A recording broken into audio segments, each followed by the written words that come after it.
بسم اللہ الرحمن الرحیم۔ پیارے دوستو، ایک مرتبہ نبی رحمت سرکار دو عالم صلی اللہ علیہ وآلہ وسلم اپنے مبارک حجرے میں تشریف فرماتے۔ آپ صلی اللہ علیہ وسلم نے دیکھا کہ حضرت علی شیر خدا رضی اللہ تعالی عنہ اپنے دونوں شہزادوں یعنی حسنین کریمین کے ہمراہ نبی کریم صلی اللہ علیہ وآلہ وسلم کی خدمت اقدس میں تشریف لا رہے تھے۔ نبی کریم صلی اللہ علیہ وآلہ وسلم انہیں دیکھ کر بہت ہی زیادہ خوش ہوئے۔ آپ صلی اللہ علیہ وآلہ وسلم نے دونوں شہزادوں کو اپنے سینے سے لگا کر بوسہ بھی دیا۔ اسی خوشی کے عالم میں نبی کریم صلی اللہ علیہ وآلہ وسلم نے حضرت علی رضی اللہ تعالیٰ عنہ سے فرمایا کہ اے علی، کیا میں تمہیں ایک ایسا عمل نہ بتا دوں کہ جس کو کرنے سے 70,000 فرشتے آپ کی خواہش اور حاجت پوری کرنے کے لیے ایک دوسرے سے سبقت لے جانے کی کوشش کرتے ہیں۔ حضرت علی رضی اللہ تعالیٰ عنہ نے عرض کی کہ یا حضرت، ضرور فرمائیے۔ تو آپ صلی اللہ علیہ وآلہ وسلم نے حضرت علی رضی اللہ تعالیٰ عنہ کو کون سا عمل بتایا، اس ویڈیو میں بیان کریں گے۔ پیارے ناظرین، ایک مرتبہ یمن کے ایک تاجر نے پہلی مرتبہ اپنے بیٹے کو تجارت کے لیے بھیجا، اور حضرت محمد صلی اللہ علیہ وآلہ وسلم نے جو کلمات حضرت علی رضی اللہ تعالیٰ عنہ کو بتائے تھے، حضرت علی نے وہ کلمات عام کر دیے۔ یہ سلسلہ اسی طرح چلتا رہا، اور تاجر نے وہی کلمات پڑھ کر اپنے دل میں یہ خواہش کی کہ میرا بیٹا خیر و عافیت کے ساتھ اپنی پہلی تجارت کر کے واپس آ جائے۔ اس تاجر نے خوشی خوشی اپنے بیٹے کو ایک کشتی پر سوار کر دیا، جبکہ کچھ اور لوگ بھی اس کشتی پر سوار کر رہے تھے۔ تو اس سمندر میں سے ایک آواز دینے والے کی آواز سنائی دی، لیکن اس کی صورت نظر نہ آئی۔ اس آواز دینے والے نے کہا کہ اگر کوئی شخص مجھے 10,000 دینار دے دے تو میں اس کو ایک ایسا وظیفہ بتا دوں گا کہ اگر وہ ہلاکت کے قریب بھی پہنچ گیا ہو اور اس وظیفے کو پڑھ لے تو تمام بلائیں اور مصیبتیں اس سے ٹل جائیں گی۔ اس کشتی کے مسافروں میں سے ایک نے بلند آواز سے جواب دیا کہ میرے پاس آؤ، میں تم کو 10,000 دینار دیتا ہوں، مجھے وہ وظیفہ بتا دو۔ تو آواز آئی کہ تم اپنے دیناروں کو سمندر کے اندر ڈال دو، مجھے وہ مل جائیں گے اور میں تمہیں وہ وظیفہ بتا دوں گا۔ چنانچہ اس کشتی کے مسافر نے 10,000 دیناروں کو اس سمندر کے اندر ڈال دیا۔ تو اس آواز دینے والے شخص نے مسافر کے کان میں آ کر وہ وظیفہ بتایا جو نبی کریم صلی اللہ علیہ وآلہ وسلم نے حضرت علی رضی اللہ تعالیٰ عنہ سے فرمایا تھا، اور اس مسافر نے بھی وہ وظیفہ سن کر پڑھ لیا تھا، اور یہ مسافر اسی یمن کے تاجر کا بیٹا تھا۔ آواز دینے والے نے اس سے کہا کہ تجھے جب بھی کوئی مصیبت پڑے تو اس وظیفے کو پڑھ لیا کرو، جبکہ یہ سن کر کشتی کے دوسرے تمام مسافروں نے اس کا مذاق اڑایا اور کہا کہ تو نے اپنی کثیر رقم سمندر میں پھینک کر ضائع کر دی۔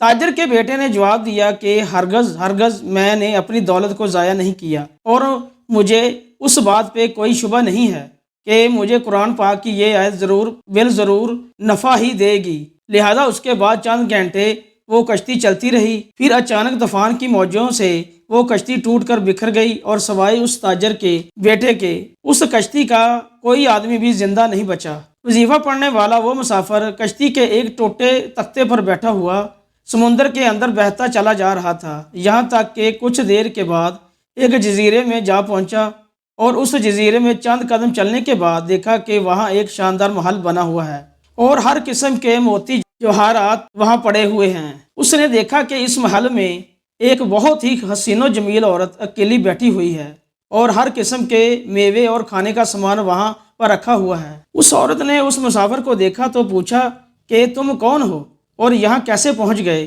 مسافر نے بھی اس عورت سے پوچھا کہ تم کون ہو اور یہاں پر اکیلی کیا کر رہی ہو؟ تو اس عورت نے اپنا قصہ سنایا کہ میں بصرہ کے ایک عظیم اور بڑے تاجر کی بیٹی ہوں، میں اپنے باپ کے ساتھ سمندر کے سفر پر جا رہی تھی، ہماری کشتی ٹوٹ گئی اور مجھے اچانک کوئی کشتی کے اندر سے اچک کر لے آیا، اور میں اس جزیرے میں اس محل کے اندر اس وقت سے پڑی ہوں۔ ایک شیطان ہے جو مجھے اس محل میں لے آیا ہے، وہ ہر 7ویں دن یہاں آتا ہے، لیکن میرے ساتھ صحبت تو نہیں کرتا مگر بوس و کنار کرتا ہے، اور آج اس کے یہاں آنے کا دن ہے، لہذا تم اپنی جان بچا کر یہاں سے بھاگ جاؤ، ورنہ وہ شیطان تمہاری جان لے لے گا۔ ابھی اس عورت کو گفتگو ختم بھی نہ ہوئی تھی کہ وہاں ایک دم سے اندھیرا چھا گیا۔ عورت نے پھر سے کہا کہ جلدی یہاں سے بھاگ جاؤ، کیونکہ وہ آ رہا ہے، ورنہ وہ تم کو ضرور جان سے مار ڈالے گا۔ چنانچہ وہ شیطان وہاں پر آ گیا، لیکن یہ مسافر یوں ہی وہاں پر کھڑا رہا۔ وہ شیطان جیسے ہی اس کو دبوچنے کے لیے آگے بڑھا تو مسافر نے وہ وظیفہ پڑھنا شروع کر دیا۔ وہ وظیفہ سنتے ہی شیطان زمین پر گر پڑا اور اس زور کی آواز آئی کہ جیسے پہاڑ کا کوئی ٹکڑا ٹوٹ کر زمین پر گر پڑا، اور پھر دیکھتے ہی دیکھتے وہ شیطان جل کر راکھ کا ڈھیر ہو گیا۔ یہ دیکھ کر اس عورت نے کہا کہ اللہ تبارک و تعالیٰ نے تم کو رحمت کا فرشتہ بنا کر میرے پاس یہاں بھیج دیا ہے، اور تمہاری بدولت مجھے اس شیطان سے نجات مل گئی ہے۔ پھر اس عورت نے مسافر سے کہا کہ یہ موتی اور جواہرات اٹھا لو اور محل سے نکل کر میرے ساتھ سمندر کے کنارے کی جانب چلو، وہاں سے کوئی کشتی تلاش کر کے یہاں سے نکل چلتے ہیں۔ چنانچہ بہت سے موتی اور کھانے کا سامان اپنے ساتھ لے کر وہ دونوں اس محل سے نکلے۔ وہ دونوں اس سمندر کے ایک کنارے پر جا پہنچے، وہاں ایک کشتی بصرہ کی جانب جا رہی تھی۔ وہ دونوں اس کشتی پر سوار ہو کر بصرہ جا پہنچے۔ لڑکی کے والدین اپنی گمشدہ لڑکی کو دیکھ کر بے حد خوش ہوئے، اس مسافر کے شکر گزار ہوئے اور بہت ہی عزت اور احترام کے ساتھ اسے اپنے گھر میں مہمان بنا کر رکھا۔ پھر لڑکی کے والدین نے پوری سرگشت سن کر ان دونوں کا نکاح بھی کر دیا۔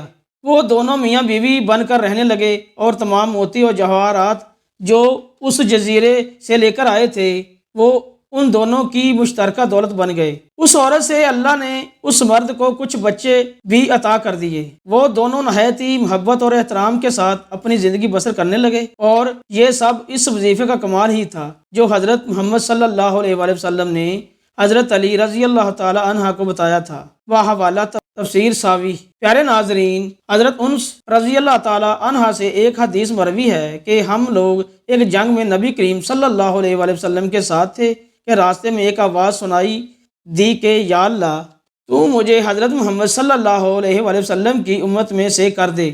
تو آپ صلی اللہ علیہ وآلہ وسلم نے حضرت انس سے فرمایا کہ اے انس، تم اس آواز کا پتہ لگاؤ۔ تو میں اس بھاڑ کے اندر داخل ہو گیا۔ میں نے دیکھا کہ ایک آدمی نہایت ہی سفید لباس میں ملبوس لمبی داڑھی والا وہاں پر موجود تھا۔ اس نے مجھے دیکھا تو مجھ سے پوچھا کہ کیا تم رسول خدا صلی اللہ علیہ وآلہ وسلم کے صحابی ہو؟ تو میں نے عرض کی جی ہاں۔ تو انہوں نے فرمایا کہ تم جا کر حضور سے میرا سلام عرض کر دو اور کہہ دو کہ آپ کے بھائی الیاس علیہ السلام آپ سے ملاقات کا ارادہ رکھتے ہیں۔ چنانچہ میں نے واپس آ کر نبی کریم صلی اللہ علیہ وآلہ وسلم سے وہ سارا معاملہ عرض کیا، تو آپ صلی اللہ علیہ وآلہ وسلم مجھے اپنے ساتھ لے کر پہاڑ کے اندر روانہ ہوئے۔ جب ان کے قریب پہنچے تو میں پیچھے ہٹ گیا۔ پھر دونوں صحابان دیر تک گفتگو فرماتے رہے۔ پھر آسمان سے ایک دسترخوان اترا تو نبی کریم صلی اللہ علیہ وآلہ وسلم نے مجھے اپنے پاس بلایا اور میں نے ان دونوں حضرات کے ساتھ کھانا کھایا۔ جب ہم کھانے سے فارغ ہو چکے تو آسمان سے ایک بدلی آئی اور وہ حضرت الیاس علیہ السلام کو اٹھا کر آسمان کی طرف لے گئی، اور میں ان کے سفید لباس کو دیکھتا رہ گیا۔ حوالہ تفسیر ساوی۔ پیارے دوستو، حضرت عبداللہ ابن عباس رضی اللہ تعالی عنہ بیان کرتے ہیں کہ نجران کے عیسائی جب نبی کریم صلی اللہ علیہ وآلہ وسلم کی خدمت اقدس میں حاضر ہوئے تو یہود و نصارہ نے لڑائی شروع کر دی۔ عیسائی کہتے تھے کہ حضرت ابراہیم علیہ السلام عیسائیوں کے مذہب پر تھے، جبکہ یہودی کہتے تھے کہ حضرت ابراہیم علیہ السلام یہودیوں کے مذہب پر تھے۔ تو اللہ تبارک و تعالیٰ نے وحی نازل فرمائی۔ حضرت جبرائیل علیہ السلام نبی کریم صلی اللہ علیہ وآلہ وسلم کی خدمت میں عرض گزار ہوئے۔ تب آپ صلی اللہ علیہ وآلہ وسلم نے فرمایا کہ تم حضرت ابراہیم کے بارے میں کیوں جھگڑتے ہو؟ تو رات اور انجیل تو حضرت ابراہیم علیہ السلام کے بعد نازل ہوئی تھی، تو حضرت ابراہیم علیہ السلام ان کے پیروکار کیسے ہو سکتے ہیں؟ نبی کریم صلی اللہ علیہ وآلہ وسلم نے ان کو دین حق کی دعوت دی۔ تو ابو رافع کرنی بولا، اے محمد صلی اللہ علیہ وآلہ وسلم، آپ یہی چاہتے ہیں کہ ہم آپ کی عبادت کریں جس طرح سے عیسائیوں نے حضرت عیسیٰ کی عبادت کی۔ اہل نجران کا ایک اور آدمی بولا، کہنے لگا کہ اے محمد صلی اللہ علیہ وآلہ وسلم، کیا آپ یہی چاہتے ہیں کہ ہم آپ کی عبادت کریں جس طرح سے یہودیوں نے حضرت عزیز کی عبادت کی تھی؟ تب نبی کریم صلی اللہ علیہ وآلہ وسلم نے ارشاد فرمایا، نعوذ باللہ من ذالک، نہ تو میں خود کسی غیر اللہ کی عبادت کرتا ہوں اور نہ ہی کسی اور کو اس عمل کی دعوت دیتا ہوں، بلکہ میں تو حق تبارک و تعالیٰ کے سامنے جھکنے کا کہہ رہا ہوں۔ آپ صلی اللہ علیہ وآلہ وسلم کے الفاظ میں اتنی سچائی تھی کہ وہ تمام یہودی آپ صلی اللہ علیہ وآلہ وسلم پر ایمان لے آئے اور مشرف باب اسلام ہوئے۔ پیارے ناظرین، بنی اسرائیل میں ایک بہت ہی نیک اور صالح بزرگ تھے۔ ان کا ایک ہی بچہ تھا جو کہ نابالغ تھا۔ ان کے پاس صرف ایک گائے کا بچہ تھا۔ اس بزرگ نے اپنی وفات کے قریب اس بچیا کو جنگل میں لے جا کر ایک غار کے پاس یہ کہہ کر چھوڑ دیا کہ یا اللہ، میں اس بچیا کو اس وقت تک تیری مانت میں دیتا ہوں کہ میرا بچہ بالغ ہو جائے۔ اس کے بعد ان بزرگ کی وفات ہو گئی۔ وہ بچیا جوان ہو کر درمیانی عمر کی ہو گئی اور نابالغ بچہ بڑا ہو کر اپنی ماں کا بہت ہی فرما بردار اور انتہائی نیکوکار ہو گیا۔ اس نے اپنی رات کو 3 حصوں میں تقسیم کر رکھا تھا، ایک حصہ میں سوتا اور ایک حصہ میں عبادت کرتا، جبکہ ایک حصے میں اپنی ماں کی خدمت کرتا اور روزانہ جنگل سے لکڑیاں کاٹ کر لاتا، پھر ان کو فروخت کر کے 1/3 رقم صدقہ کر دیتا اور 1/3 رقم اپنی ذات پر خرچ کر لیتا، جبکہ 1/3 رقم اپنی والدہ کو دے دیتا۔ ایک دن لڑکے کی ماں نے کہا کہ میرے پیارے بیٹے، تمہارے باپ نے میراث میں ایک بچیا کو چھوڑا تھا جس کو انہوں نے فلاں جھاڑی کے پاس جنگل میں اللہ کی امانت میں سونپ دیا تھا۔ اب تم اس جھاڑی کے پاس جا کر یوں دعا مانگو کہ اے خدا بندے کریم، میرے باپ کی چھوڑی ہوئی امانت مجھے واپس دے دے۔ اور اس بچیا کی نشانی یہ ہے کہ وہ پیلے رنگ کی ہے اور اس کی کھال اس طرح سے چمک رہی ہوگی جیسے سورج کی ہلکی ہلکی کرنیں ہوں۔ یہ سن کر وہ لڑکا جنگل میں اس جھاڑی کے پاس گیا اور دعا کی تو فوراً ہی وہ گائے دوڑتی ہوئی آ گئی اور لڑکے کے پاس کھڑی ہو گئی۔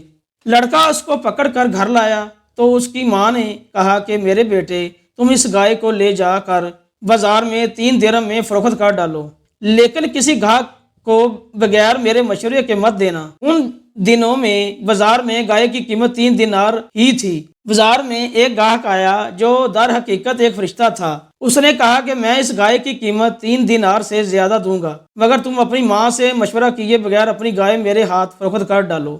اس لڑکے نے کہا کہ تم کتنی ہی زیادہ اس گائے کی قیمت دو، لیکن میں اپنی ماں سے مشورہ کیے بغیر ہرگز اس گائے کو فروخت نہیں کروں گا۔ لڑکے نے اپنی ماں سے سارا ماجرا بیان کیا تو ماں نے کہا کہ شاید یہ گاہک کوئی فرشتہ ہو، تو اے میرے بیٹے، اس سے مشورہ کرو کہ ہم اس گائے کو ابھی فروخت کریں یا نہ کریں۔ چنانچہ اس لڑکے نے بازار میں جا کر جب اس گاہک سے مشورہ کیا تو اس نے کہا کہ ابھی تم اس گائے کو فروخت نہ کرو، آئندہ اس گائے کو حضرت موسیٰ علیہ السلام کے لوگ خریدیں گے۔ تم اس گائے کے چمڑے میں سونا بھر کر اس گائے کی قیمت طلب کرنا تو وہ لوگ اتنی ہی قیمت دے کر خریدیں گے۔ چنانچہ چند ہی دنوں کے بعد بنی اسرائیل کے ایک بہت ہی مالدار آدمی کو جس کا نام عامیل تھا، اس کے چچا کے 2 لڑکوں نے عامیل کو قتل کر دیا اور اس کی لاش کو ایک ویرانے میں ڈال دیا۔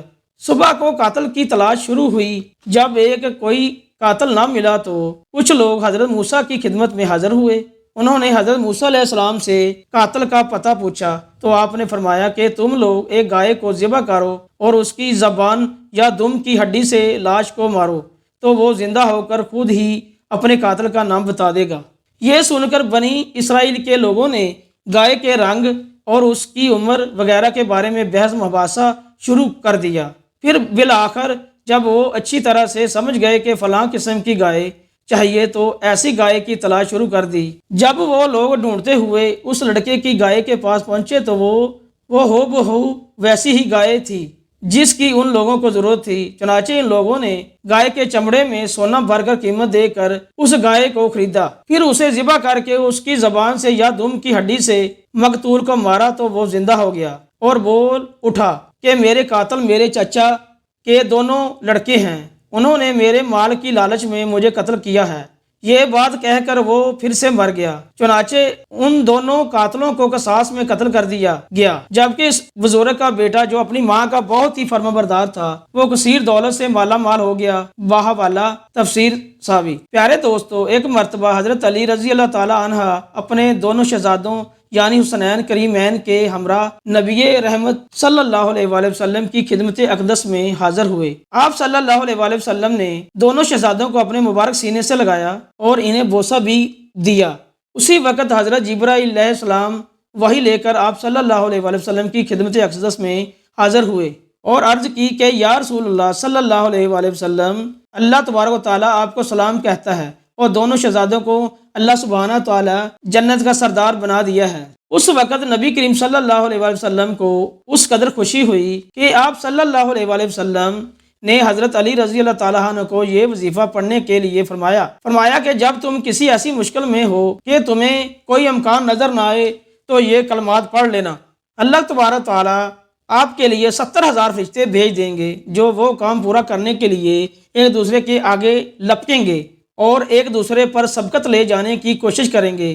حضرت علی رضی اللہ تعالیٰ عنہ نے دست ادب جوڑ کر عرض کی، یا رسول اللہ صلی اللہ علیہ وآلہ وسلم وہ کلمات کون سے ہیں؟